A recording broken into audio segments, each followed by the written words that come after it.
혈액순환에 가장 중요한 물, 아침 공복 시 물 한 잔은 보약. 다이어트 중 수분 섭취는 공복 시에 체중을 줄이기 위해 식사량을 줄일 경우 물은 충분히 마시는 게 좋다. 물 때문에 체중이 더 늘어날 것이라고 생각할 수도 있지만 이는 잘못된 생각이다. 오히려 다이어트를 도움을 주기 때문이다. 식사하기 약 30분 전 한두 컵의 물을 마시면 포만감 때문에 식사량을 줄이는데도 도움이 될 뿐 아니라 체내 지방을 분해시키는 대사 과정에서 결정적인 역할을 한다. 그러나 물만 마셔도 살이 찐다는 잘못된 상식 때문에 수분 섭취를 줄일 경우 체내에 지방이 계속 쌓이게 되므로 주의해야 한다. 다이어트를 위해서라면 물은 공복 시에 마시는 것이 가장 좋다. 물이 인체로 들어오면 체내에서는 물을 이용한 후 배출하기 위해 상당량의 활동을 하면서 에너지 소모가 일어나기 때문이다. 또한 인체는 몸의 수분을 일정한 비율로 유지하기 위해 조절 작용을 하면서 에너지가 소모되므로 수분을 잘 섭취하는 것은 다이어트를 위해 필요하다. 하지만 물 이외에 다른 음료수를 많이 마시는 것은 좋지 않은 식습관으로 볼 수 있다. 을주대학교 병원 가정의학과 오한진 교수는 소다나 주스가 물을 공급하기는 하나 칼로리를 함유하고 있기 때문에 다이어트를 원하는 사람에게는 독이 될 수 있다며 우유가 차라리 낫기는 하지만 저지방 우유가 아니라면 포화지방산을 더 많이 섭취하게 된다는 사실을 염두에 두어야 한다고 조언한다.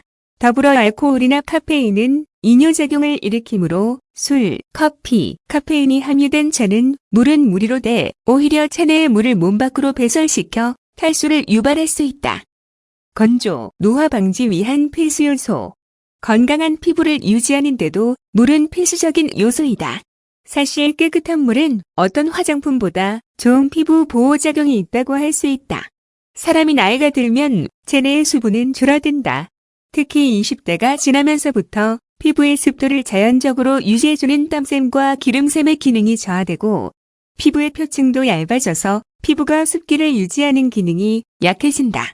그러므로 매일 충분한 물을 마셔 소변과 땀으로 소모되는 수분을 보충해주지 않으면 인체는 필요한 수분을 피부세포를 비롯한 체내의 세포에서 보충하기 때문에 피부가 건조해지고 노화하게 된다.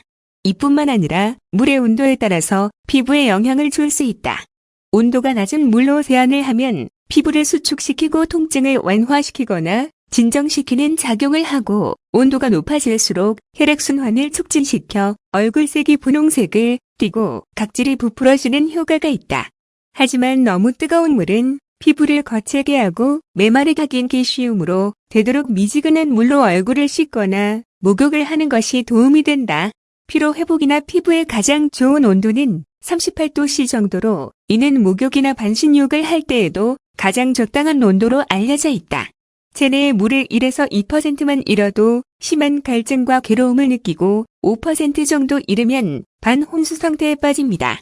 12% 잃게 되면 생명을 잃게 되죠. 그래서 물은 몸의 어느 부분에서도 언제나 존재하고 있어서 혈액순환을 돕는 역할을 하게 됩니다. 물을 많이 마시면 질병의 80%를 예방한다는 세계보건기구의 발표도 있었습니다. 물은 체내 순환을 하면서 몸속 영양소를 용해하고 세포로 공급하는 중요한 역할을 하죠. 거기다가 노폐물을 체외로 배설시키고 체온을 조절하며 세포의 신진대사를 촉진, 모세혈관의 작용을 도와줍니다. 순환과 대사는 참 중요한 단어입니다. 혈액순환이 잘 되어야 한다는 의미인데 온몸 구석구석 혈관을 통해 영양과 호르몬, 혈액이 공급되어야 하죠. 하지만 요즘 현대인들은 순환장애 질환을 앓고 있습니다.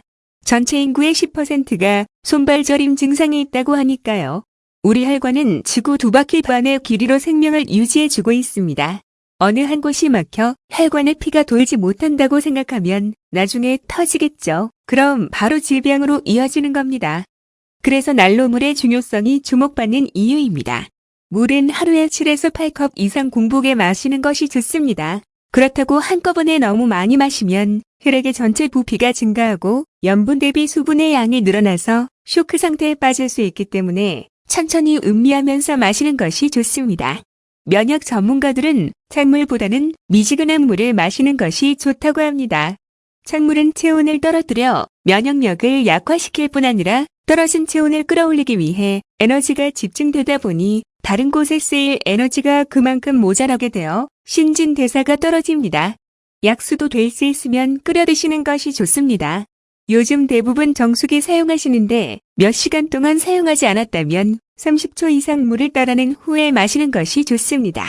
물은 식사 전에 마셔주면 과식을 방지하고 아침 기상 직후 마셔주면 몸 안에 노폐물이 배출되는데 도움을 줍니다. 또한 오전 10시에 물을 마셔주면 기분 전환, 피로 회복에 도움을 주고 오후 3시경 물을 마시면 군것질 방지가 되니 다이어트에도 도움이 됩니다. 하지만 물을 많이 섭취하면 안 되는 질환도 있습니다. 한림대 성심병원 심장내과에서는 울혈성 심부전, 간경화증, 신증후군 등과 같은 부종성 질환이나 갑상선 기능 저하증, 부신 기능 저하증, 그리고 항이뇨 호르몬 분비가 증가하여 있는 환자에게는 물 섭취를 제한하는 것이 좋다고 합니다. 물을 많이 섭취하면 부종이 심해질 뿐만 아니라 심한 경우 근무력감이나 경련, 의식 저하와 같은 신경학적 이상이 나타날 수 있기 때문입니다. 광천수는 자칫 부족해지기 쉬운 것을 물을 통해 흡수할 수 있는 장점은 있으나 대개 음식을 통해 흡수되기 때문에 부족하진 않을 테지만 균형 잡힌 식사를 하지 않거나 즉석 음식을 많이 섭취하는 현대병인들은 비만과 당뇨병과 같은 대사증후군을 겪고 있는 경우가 많습니다. 비록 미량 영양소이긴 하지만 미네랄이 부족해지면 면역력이 떨어지는 것은 물론 대사증후군과 같은 각종 질병을 유발하는 경우가 많아서 이왕이면 광천수를 드시는 것이 조금이나마 도움은 되지 않을까 싶습니다.